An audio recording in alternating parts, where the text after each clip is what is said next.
ये आदमी पिछले 38 घंटे से उसी जगह खड़ा था क्योंकि उसने गलती से एक लैंडमाइन बारूदी सुरंग पर पैर रख दिया था। इतनी देर तक खड़े रहने की वजह से उसके पैर सूज गए थे।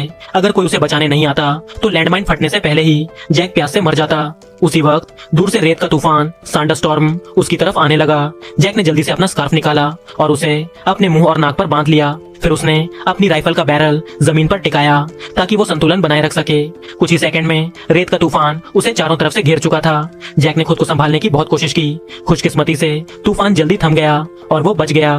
थोड़ी ही देर में अंधेरा छा गया। अचानक एक भेड़िया वल्फ उसकी तरफ बढ़ने लगा। जैक ने तुरंत अपनी पिस्तौल निकाली और बिना सोचे समझे फायरिंग शुरू कर दी, लेकिन भेड़िया भागने के बजाय और करीब आने लगा। धीरे धीरे जैक की गोलियां खत्म हो गईं। तभी अचानक एक भेड़िए ने लैंडमाइन पर पैर रख दिया। जोरदार धमाका हुआ और बाकी सारे भेड़िए डरकर भाग गए। आखिरकार सुबह हो गई। जैक पूरी तरह थक चुका था, लेकिन अगर वो बस 10 घंटे और रुक जाता तो रेस्क्यू टीम वहां पहुंच जाती। जैक ने अपनी पत्नी की तस्वीर जेब से निकाली और उसे देखकर खुद को संभाला, होश में रहने और हिम्मत बनाए रखने की कोशिश की। उसी वक्त उसका वॉकी टॉकी बजा।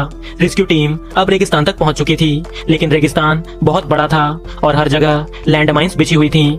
टीम को जैक की सटीक लोकेशन नहीं मिल रही थी। कमांडर ने कहा, अगर तुमने अपनी जगह सही नहीं बताई तो हमें लौटना पड़ेगा। उसी वक्त जैक की नजर जमीन पर पड़े एक सिग्नल फ्लेयर पर गई, लेकिन वो उससे 3 मीटर दूर था। अब जिंदा रहने का एक ही रास्ता था, उसे वो फ्लेयर उठाना ही था। जैक ने गहरी सांस ली और धीरे धीरे एक कदम आगे बढ़ाया। हैरानी की बात यह थी कि लैंडमाइन नहीं फटी। जैक इतना डर गया कि वो जमीन पर गिर पड़ा। धीरे धीरे उसने खुद को संभाला और फिर से खड़ा हो गया। उसने लैंडमाइन के पास की रेत हटाई और देखा वो चीज लैंडमाइन जैसी बिल्कुल नहीं लग रही थी। जैक ने उसे उठाया और धीरे धीरे उसका ढक्कन खोला। अंदर देखकर वो हक्का बक्का रह गया। अंदर तो सिर्फ एक खिलौना